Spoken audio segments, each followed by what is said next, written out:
ओम नमः चंडिकाय। दूसरा अध्याय। देवताओं के तेज से देवी का प्रादुर्भाव और महिषासुर की सेना का वध। विनियोग। ओम मध्यम चरित्र के विष्णु ऋषि, महालक्ष्मी देवता, उष्णिक छंद, शाकंभरी शक्ति, दुर्गा बीज, वायु तत्व और यजुर्वेद स्वरूप हैं। श्री महालक्ष्मी की प्रसन्नता के लिए मध्यम चरित्र के पाठ में इसका विनियोग है। मैं कमल के आसन पर बैठी हुई प्रसन्न मुख वाली महिषासुर मर्दिनी भगवती महालक्ष्मी का भजन करती हूँ, जो अपने हाथों में अक्षमाला, फरसा, गदा, बाण, वज्र, पद्म, धनुष, कुंडिका, दंड, शक्ति, खड्ग, ढाल, शंख, घंटा, मधुपात्र, शूल, पास और चक्र धारण करती हैं। ऋषि कहते हैं, पूर्व काल में देवताओं और असुरों में पूरे 100 वर्षों तक घोर संग्राम हुआ था। उसमें असुरों का स्वामी महिषासुर था और देवताओं के नायक इंद्र थे। उस युद्ध में देवताओं की सेना महाबली असुरों से परास्त हो गई। संपूर्ण देवताओं को जीतकर महिषासुर इंद्र बन बैठा। तब पराजित देवता प्रजापति ब्रह्मा जी को आगे करके उस स्थान पर गए जहां भगवान शंकर और विष्णु विराजमान थे। देवताओं ने महिषासुर के पराक्रम तथा अपनी प्राज्य का यथावत वृतांत उन दोनों देवेश्वरों से विस्तार पूर्वक कह सुनाया। वे बोले, भगवान महिषासुर सूर्य, इंद्र, अग्नि, वायु, चंद्रमा, यम, वरुण तथा अन्य देवताओं के भी अधिकार छीनकर स्वयं ही सबका अधिष्ठाता बना बैठा है। उस दुरात्मा महिष ने समस्त देवताओं को स्वर्ग से बोले, भगवान महिषासुर सूर्य, इंद्र, अग्नि, वायु, चंद्रमा, यम, वरुण तथा अन्य देवताओं के भी अधिकार छीनकर स्वयं ही सबका अधिष्ठाता बना बैठा है। उस दुरात्मा महिष ने समस्त देवताओं को स्वर्ग से निकाल दिया है। अब वे मनुष्यों की भांति पृथ्वी पर विचरते हैं। दैत्यों की यह सारी करतूत हमने आप लोगों से कह सुनाई। अब हम आपके ही शरण में आए हैं, उसके वध का कोई उपाय सोचिए। इस प्रकार देवताओं के वचन सुनकर भगवान विष्णु और शिव ने दैत्यों पर बड़ा क्रोध किया। उनकी भौहें तन गई और मुंह टेढ़ा हो गया। तब अत्यंत कोप में भरे हुए चक्रपाणी श्री विष्णु के मुख से एक महान तेज प्रकट हुआ। इसी प्रकार ब्रह्मा, शंकर तथा इंद्र आदि अन्य अन्य देवताओं के शरीर से भी बड़ा भारी तेज निकला। वह सब मिलकर एक हो गया। महान तेज का वह पुंज जाज्वल्यमान पर्वत सा जान पड़ा। देवताओं ने देखा, वहां उसकी ज्वालाएं संपूर्ण दिशाओं में व्याप्त हो रही थी। संपूर्ण देवताओं के शरीर से प्रकट हुए उस तेज की कहीं तुलना नहीं थी। एकत्रित होने पर वह एक नारी के रूप में परिणत हो गया और अपने प्रकाश से तीनों लोकों में व्याप्त जान पड़ा। भगवान शंकर का जो तेज था, उससे उस देवी का मुख प्रकट हुआ। यमराज के तेज से उसके सिर में बाल निकल आए। श्री विष्णु भगवान के तेज से उसकी भुजाएं उत्पन्न हुई। चंद्रमा के तेज से दोनों सतनों का और इंद्र के तेज से कटी प्रदेश का प्रादुर्भाव हुआ। वरुण के तेज से जंगा और पिंडली तथा पृथ्वी के तेज से नितंब भाग प्रकट हुआ। ब्रह्मा के तेज से दोनों चरण और सूर्य के तेज से उनकी अंगुलियां हुई। वसुओं के तेज से हाथों की अंगुलियां और कुबेर के तेज से नासिका प्रकट हुई। उस देवी के दांत प्रजापति के तेज से और तीनों नेत्र अग्नि के तेज से प्रकट हुए थे।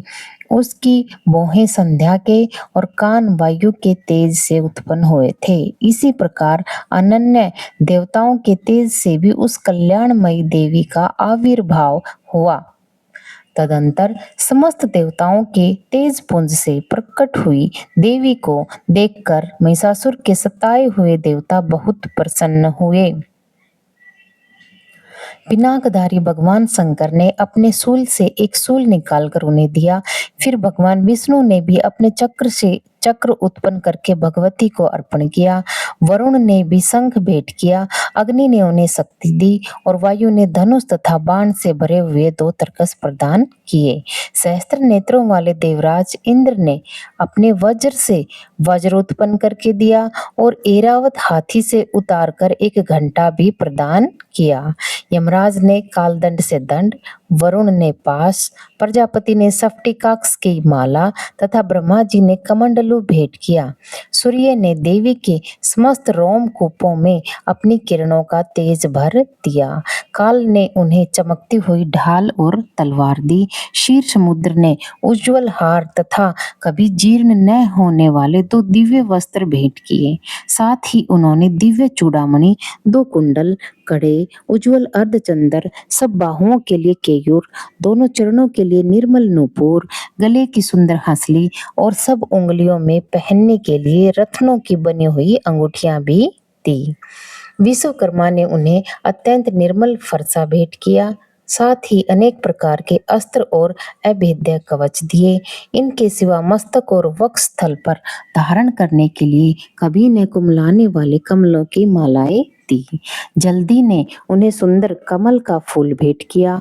हिमालय ने सवारी के लिए सिंह तथा भांति भांति के रत्न समर्पित किए। धनाध्यक्ष कुबेर ने मधु से भरा पान पात्र दिया और संपूर्ण नागों के राजा शेष ने, जो इस पृथ्वी को धारण करते हैं, उन्होंने बहुमूल्य मणियों से विभूषित नागहार भेंट किया। इसी प्रकार अन्य देवताओं ने भी आभूषण और अस्त्र शस्त्र देकर देवी का सम्मान किया। तत्पश्चात उन्होंने बारंबार अट्टहास पूर्वक उच्च स्वर से गर्जना की। उनके भयंकर नाद से संपूर्ण आकाश गूंज उठा। देवी का वह अत्यंत उच्च स्वर से किया हुआ सिंह नाद कहीं समा न सका। आकाश उसके सामने लघु प्रतीत होने लगा। उससे बड़े जोर की प्रतिध्वनि हुई, जिससे संपूर्ण विश्व में हलचल मच गई और समुद्र कांप उठे।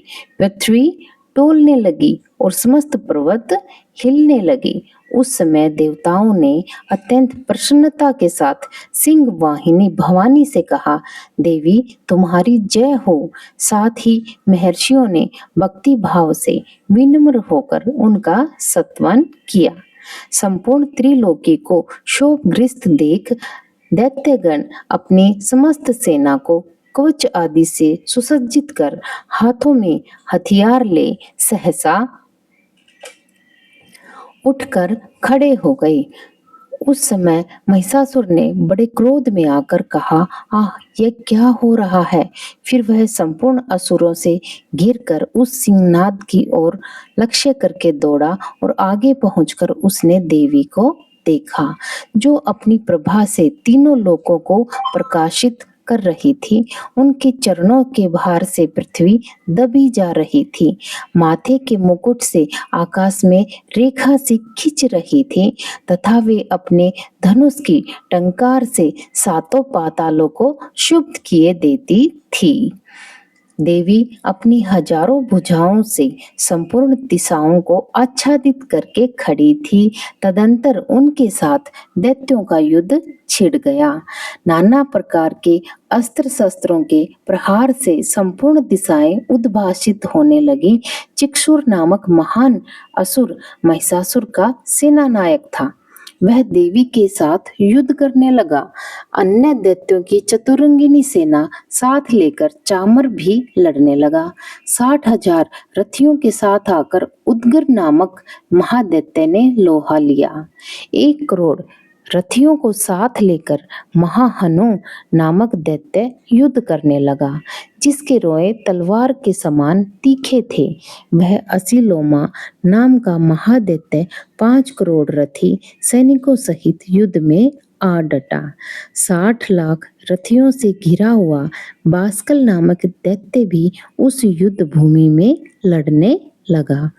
परिवारित नामक राक्षस हाथी सवार और घुड़सवारों के अनेक दलों तथा 1 करोड़ रथियों की सेना लेकर युद्ध करने लगा। बिडाल नामक दैत्य 5 अरब रथियों से घिरकर लोहा लेने लगा।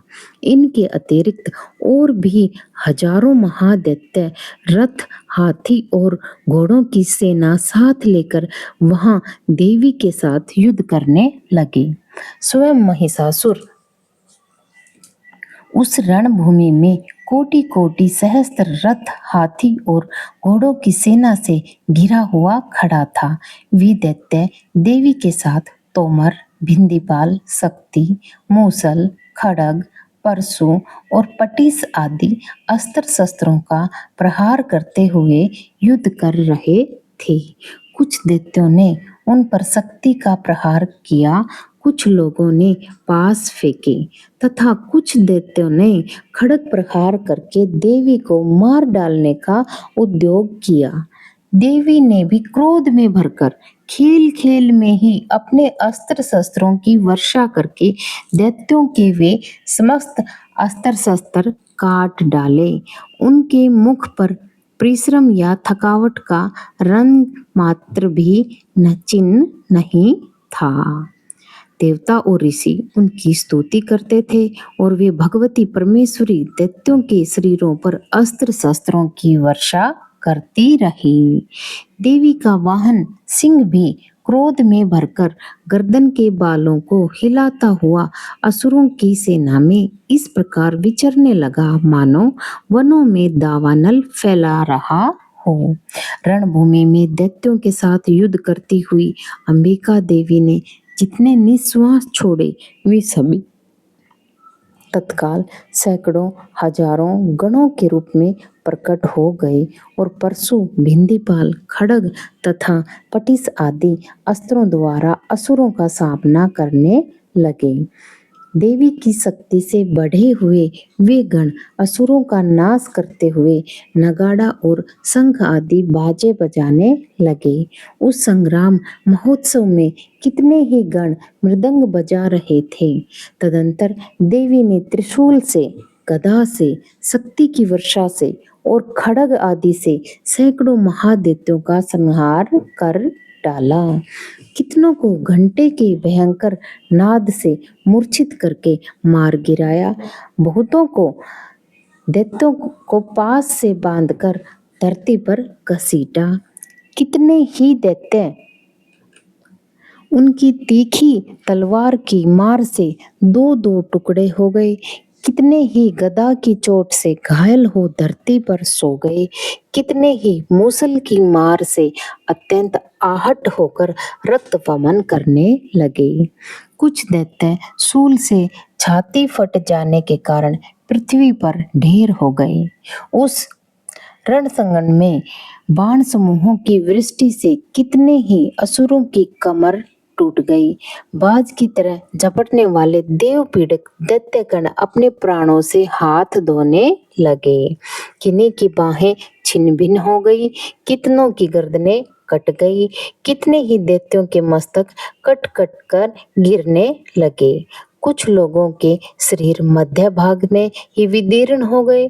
कितने ही महादैत्य जांघें कट जाने से पृथ्वी पर गिर पड़े। कितनों को ही देवी ने एक बाह, एक पैर और एक नेत्र वाले करके दो टुकड़ों में चीर डाला। कितने ही दैत्य मस्तक कट जाने पर भी गिरकर फिर उठ जाते और केवल धड़ के ही रूप में अच्छे अच्छे हथियार हाथ में ले देवी के साथ युद्ध करने लगते थे। दूसरे कबंध युद्ध के बाजों की लय पर नाचते थे।